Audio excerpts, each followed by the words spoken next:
Good morning. আজকে গিয়েছিলাম একটা জায়গায়, তো তাড়াহুড়ো করে ডিমের ঝোল করছি। মশলাটা ভালো করে কষিয়ে নিচ্ছি। আর এই যে ডিমটা ভেজে রেখেছি, তাড়াহুড়ো করে ভাতটা হয়ে গেছে।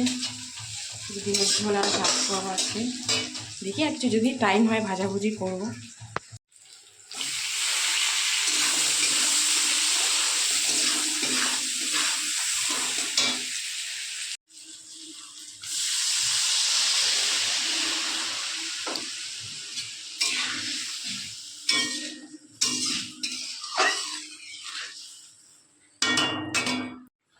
এর মধ্যে একটু দেবো ভাজা মশলা।